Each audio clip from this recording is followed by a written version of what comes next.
এই তো বেশ আছি। কফিনে ঢুকে দিয়ে শেষ পেরেক।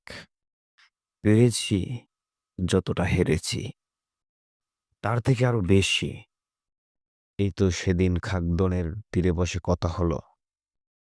বন্ধু সিফাতের সাথে দুজনে মিলে মেঘগুলো গুনলাম। শুনলাম তাদেরও নদীর ঢেউগুলো অভিমান করতে পারে বলে তাদেরও বাদ দেয়নি।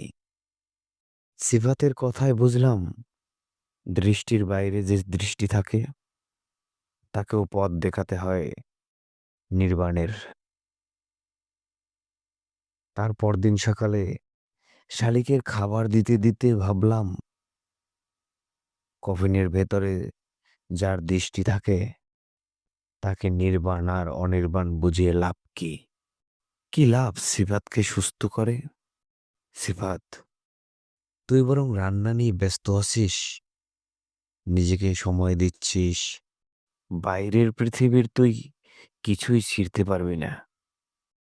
আমরা অবুঝ বলেই প্রতিদিন নিয়ম করে টানছি, কিন্তু কিছুই ছিঁড়ছে না।